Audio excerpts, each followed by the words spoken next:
7:02 de la mañana. Me complace muchísimo que mi primer invitado en el día de hoy sea Daniel Santolo, politólogo, especialista en temas electorales, miembro de la Mesa de Diálogo Nacional, profesor de la Universidad Central de Venezuela. Bueno, te digo lo de siempre, disfruto mucho tus tweets, eres un pensador comprometido con el país, sin miedo, dice las cosas que siente, con mucha responsabilidad. Creo que eres de esas razones que uno tiene para ir al tweet o al Twitter de vez en cuando. Y bueno, Daniel, hoy es noticia en algunos medios de comunicación la posibilidad, hay que decirlo así responsablemente, de que incluso este fin de semana se reanude el llamado diálogo en México. Pero, ¿qué percibes tú en medio de este entorno, ¿no? En medio de estos posibles escenarios alrededor del concepto diálogo con respecto a lo que necesita el país? Bueno, ante todo, Eduardo, gracias por tus palabras y bueno, buenos días a toda tu gran audiencia. Ciertamente Venezuela necesita diálogo. Eso es, y lo hemos venido pregonando hace mucho tiempo. El país, además el gobierno necesita diálogo. Y yo creo que las relaciones que se están dando en el continente están obligando al presidente Nicolás Maduro a buscar un diálogo y un entendimiento. El triunfo de Petro, la visita de Petro el día de ayer, el triunfo de Lula, que espero se convierta en, si se quiere, un líder en el continente, bueno, empujan a Venezuela hacia buscar mayores aperturas y diálogo, alejarse de esa confrontación innecesaria. Creo que México va a ayudar a eso. Tengo entendido, así como tú lo dices, pareciera que se van a reanudar los diálogos de México, porque también hay una relación allí directa con los Estados Unidos. Los Estados Unidos han venido abriendo conversaciones con el gobierno, pero necesita como un puente. Y creo que ese puente va a ser México. Ojalá en México salgan buenas noticias para todos los venezolanos. Venezuela está atravesando una crisis económica, social, política, que necesita resolverse. Bueno, y hay que resolverlo como lo vienen resolviendo en todos los países del continente, por la vía electoral. Vemos cómo ha habido cambios de gobierno y alternancia en los gobiernos de todo el continente. Todas las elecciones han tenido alternancia. Venezuela es el único país de América que se ha negado a resolver sus problemas por la vía electoral. Bueno, esperemos que el diálogo de México deje eso, que tengamos certeza hacia dónde vamos como país, que veamos ciertamente que de allí salgan acuerdos que se cumplan por ambas partes. Nosotros apoyamos el diálogo, no importa que, ejemplo, no esté invitada toda la oposición, pero bien bueno, que se reúnan, conversen, que el gobierno ponga sobre la mesa sus exigencias, bueno, y ese sector de la oposición también. Yo lo que espero es que esa mesa de diálogo también se traten temas de importancia para los venezolanos. Problemas de la crisis eléctrica, problemas de la necesidad de recursos ahorita para atender las tragedias por culpa de la lluvia. Nuestros hermanos en Tejería, en Aragua, en Monagas, que están sufriendo los embates del clima, bueno, allí hay que conversar para que organismos internacionales liberen recursos que son necesarios para el país. Yo creo que ese debe ser el camino. Bueno, y prepararnos para un proceso electoral del 2024, que mejoren las garantías electorales. La Unión Europea hizo un informe y ahí están detallados todas las críticas que podemos hacer sobre las elecciones venezolanas. Bueno, buscar un acuerdo de ese tipo mejorará ciertamente las relaciones en el país. Venezuela necesita insertarse nuevamente en la comunidad internacional, esa comunidad internacional que lamentablemente también nos maltrató mucho. Bueno, cambió el cuadro, ya no existe el Grupo de Lima, que fue un grupo que se montó solo para perjudicar al país. Bueno, cambió también el escenario internacional. Yo lo que le hago un llamado al gobierno, al presidente Nicolás Maduro, bueno, que aproveche este momento de cambio, de transformación en el continente, bueno, y busque la manera de normalizar, si se quiere, la convivencia en el país, la gobernabilidad. Bueno, ese es el llamado que uno hace, es lo que uno desea. Ahorita viene finalizando el año, el gobierno debería dar muestras de que quiere cambiar fechas para, ejemplo, liberar a los presos denominados políticos, hacer una apertura, el problema económico, los salarios, las pensiones. Bueno, yo creo que el gobierno necesita aire, mejorar, y cuando el gobierno dice que va a tomar aire es para que todos los venezolanos tomemos aire, porque no solo el gobierno. Si aquí se resuelve el problema, ejemplo, de los servicios públicos, bueno, es una mejoría para todos los venezolanos. No es que Nicolás va a salir triunfante, no. Además, esa es la responsabilidad del Estado. Ahora fíjate, tú dices, y es interesante, que somos el único país en la región en el que durante los últimos años no ha habido alternancia. Dices que la salida debe incluir la vía electoral y estás poniendo la vista en el 2024.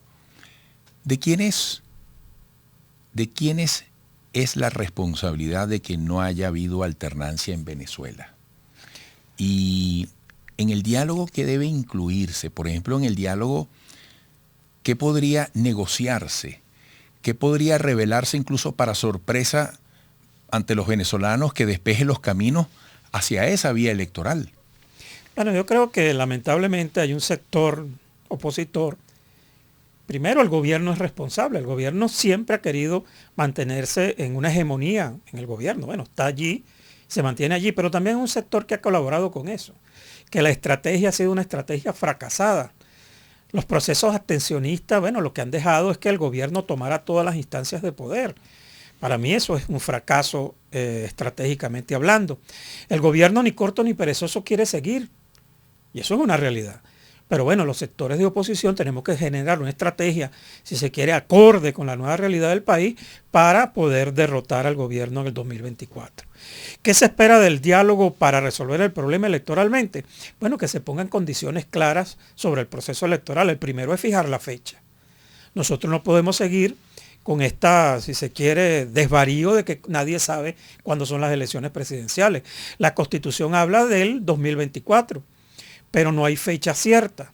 Antes en Venezuela había certeza de que las elecciones eran a final de año, preferiblemente en diciembre. Bueno, yo creo que hay que buscar una fecha cierta para tener la seguridad de cuándo va a ser ese proceso. Hacer, como te dije anteriormente, caso de las observaciones que hizo la delegación que estuvo aquí en las elecciones del 21 con las diferentes observaciones que se hicieron sobre el proceso electoral, sobre todo el abuso de poder. El CNE debe cambiar los mecanismos de dar los resultados. Ahorita en Brasil dio un ejemplo muy importante. Tú veías cómo el resultado se iban contando los votos y empezó ganando Bolsonaro y después Lula lo pasó. Por cierto, el sistema electoral de Brasil fue el primer sistema electoral automatizado en el continente. Bueno, Venezuela debería copiarlo. Venezuela tiene todas las herramientas tecnológicas para que eso sea así, que la gente vaya viendo de manera directa cómo se van contando los votos. Esa cosa horrible que inventaron de que hay que esperar que la tendencia no sea reversible, entonces formas todo un escándalo, una parafernalia para dar un proceso electoral, eso no ayuda a la confianza del sistema electoral. Entonces, bueno, yo creo que esas son cosas que hay que conversar en México, espero que sea así. Por supuesto, ahí hay otros temas que son de interés de ese sector de la oposición, las inhabilitaciones, por lo menos, por ejemplo. Hay varios venezolanos inhabilitados que aspiran a ser candidatos. Bueno, resolvamos eso y que compitan todo el que quiera competir. Las elecciones son eso, son competencias. Bueno, ganará el que el pueblo decida que gane y eso es una realidad. Entonces, yo creo que México puede servir para eso, para ampliar nuestras libertades democráticas, que el gobierno deje el autoritarismo y se desvíe hacia mayor democracia. Eso es lo que le está pidiendo el continente. Petro le hizo un llamado al presidente Nicolás Maduro, que se inserte nuevamente en la Comunidad Andina de Naciones, que vuelva a los organismos de derechos humanos. Bueno, yo creo que llegó el momento de que el gobierno enserie esto y empiece a dar, si se quiere, señas o señales de que vamos hacia un proceso electoral, si se quiere, confiable. Y no solo el 2024, Eduardo. Recuerda que en el 2025 vienen nuevamente parlamentarias, gobernaciones, alcaldías. Bueno, y eso va a ser una mega elección. Entonces tenemos que tener confianza en eso. Y el llamado a los sectores de oposición es que dejemos la cantaleta del fraude. Eso no es, eso se ha convertido. Nosotros tuvimos la ventaja de derrotar a este gobierno varias veces electoralmente. Yo siempre pongo el ejemplo, a Chávez en su mejor momento se derrotó en el 2007. La población le dijo que no a su reforma constitucional y fue mediante el voto. En 2015 también se obtuvieron victorias. Ahorita en el 2021 se obtuvieron victorias electorales. Entonces los votos sí se cuentan. Y el 9E, Varina. Exactamente. Entonces los votos sí se cuentan. Entonces ese cuento de que nosotros nos roban, que las máquinas, eso hay que acabarlo. Si la población se moviliza, sale a votar, como lo han hecho todos los países en el continente, puede haber un cambio de gobierno. Eso sí, tiene que ser una transición negociada porque no solo es ganarle al gobierno, es tener la posibilidad de gobernar. Eso es lo más importante. No solamente un cambio de hombres, ¿no? No, señor. Tiene que haber una gobernabilidad, porque la idea es ganar y hacerlo bien, gobernar, mejorar la situación del país. Entonces, si tú vas a confrontarte, porque gallitos de pelea hay muchos, necesitamos un candidato presidencial, bueno, que tenga la altura de lo que el país en este momento necesita. Una persona conciliadora, una persona que va a encabezar una transición hacia la democracia, a entenderse con la Fuerza Armada, con una Asamblea Nacional que está dominada absolutamente por el chavismo, con gobernadores, alcaldes, todos los poderes públicos en manos del chavismo, Fiscalía, Defensoría, Contraloría. Entonces, hay que ir hacia una transición democrática y eso pasa por escoger a un candidato presidencial, bueno, que sea un estadista. Esto suena a veces odioso, pero es así. Daniel, te interrumpo porque al regreso yo quiero que tengas la oportunidad de seguir desarrollando esa perspectiva. Porque tú has dicho la movilización de la gente, salir a votar. Pero, ¿con qué motivos? ¿O con qué motivación? ¿Es llamarla a votar contra alguien y decirte vota por mí simplemente? ¿O yo como ciudadano merezco ser convencido por ti para que me describas que realmente eres una alternativa? Yo quiero que vayas a ese nivel de análisis, que incluso nos digas cómo ves tú a Maduro, cómo ves tú al chavismo, si las elecciones fueran hoy, porque falta mucho y falta poco al mismo tiempo, porque habría que preguntarle a la gente si en ese nivel alto de rechazo contra el chavismo que tanto dicen los estudios de opinión, le dan algún tipo de ventaja a lo que pueda representar la oposición en sí misma. Hay un plan de país, la gente conoce verdaderamente una propuesta de una manera de guiar a Venezuela y de incluirnos a todos distinta al chavismo.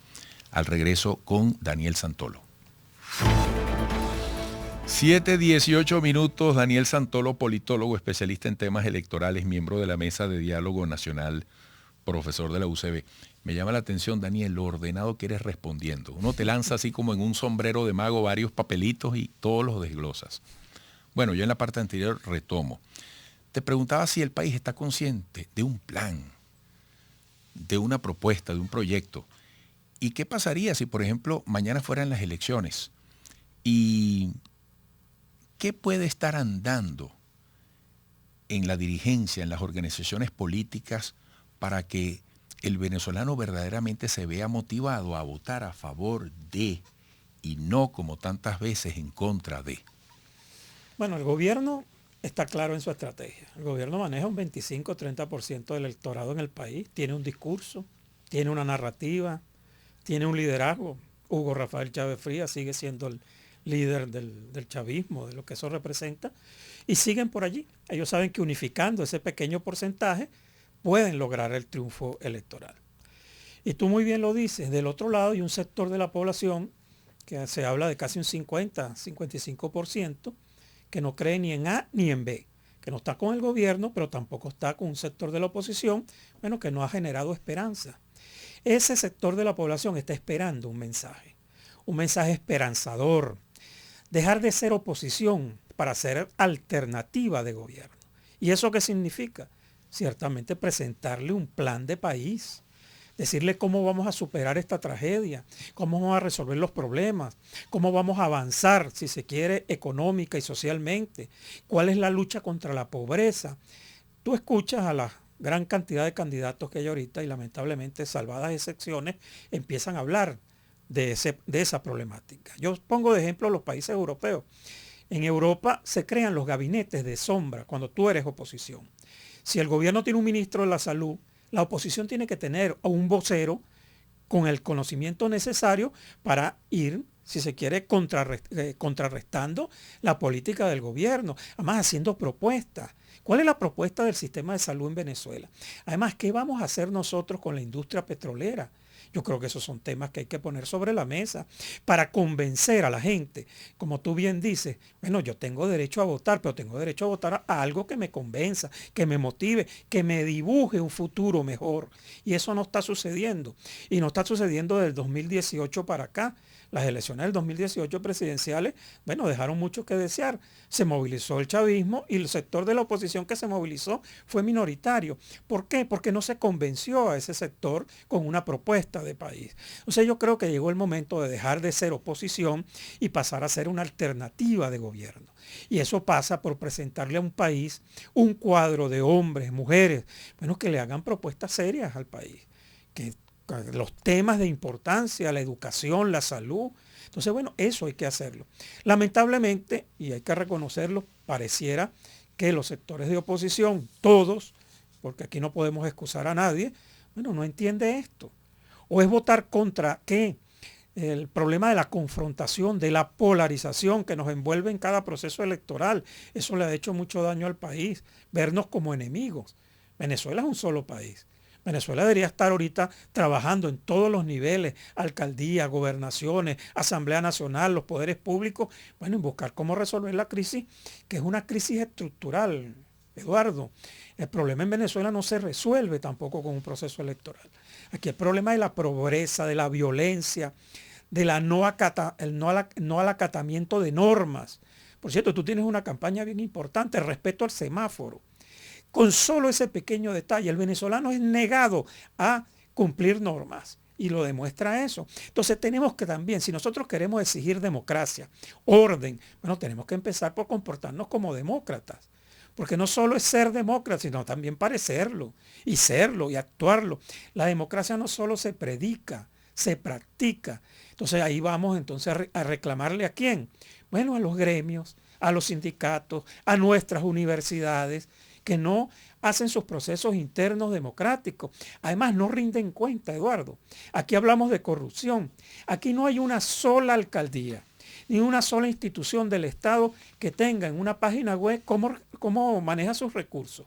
Que tú abras, ejemplo, estamos ahorita aquí en Chacao, la página web de la alcaldía de Chacao y tenga un renglón donde diga, a mí me ingresa tanto por recaudación, eso lo utilizo en tapar tantos huecos y le pagué a la contratista de fulano tanto, rendición de cuentas. Eso no se hace en el país, nadie lo hace. Bueno, y el gobierno peor. Tú no tienes idea de cómo se gasta el dinero en el país. Entonces, si nosotros no empezamos a dar demostraciones de que somos demócratas, que creemos en la rendición de cuentas, en la alternancia en el poder, que creemos en los procesos electorales, que hay que renovar el liderazgo en el país, bueno, ¿cómo le exigimos entonces a la población que salga a votar por nosotros? Entonces tenemos que dar el ejemplo. Amigo, estamos escuchando a Daniel Santolo. Daniel, mucha gente se pregunta si esos rasgos de flexibilización o apertura que pudieran incluirse en un análisis agudo sobre lo que está pasando por parte del gobierno, tiene sustentabilidad. Mucha gente se pregunta si estas dificultades que hemos venido atravesando han llevado al chavismo, vamos a llamarlo así, al chavismo a cambiar estructuralmente determinados paradigmas. ¿Tú te acuerdas del método Chas, el expropiese? Bueno, se han desmontado algunos controles recientemente en el aspecto cambiario, precios. ¿Tú crees que el chavismo, desde el punto de vista histórico, puede estar en este momento en una transición hacia cambios sustentables, más incluyentes, distintos, que abran espacios a ese esfuerzo conjunto que necesita el país? Yo siempre he dicho que este gobierno es un gobierno que no se deja ayudar. Muy por el contrario, es sectario. Ahorita se ha visto la necesidad de hacer algunos cambios, pero esos cambios se lo han hecho por la presión que ha tenido por parte, bueno, de presión de carácter económico y se han venido acomodando a los cambios. Pero eso a mí no me lleva a pensar de que el gobierno tarde o temprano vaya a cambiar. O muy por el contrario, si nuevamente se recupera económicamente, bueno, vaya a volver a esas andadas. Yo espero que no. Yo espero que entiendan que en un mundo globalizado la economía tiene que ser globalizada. Ahora, uno le hace un llamado. Bueno, ¿hacia dónde vamos?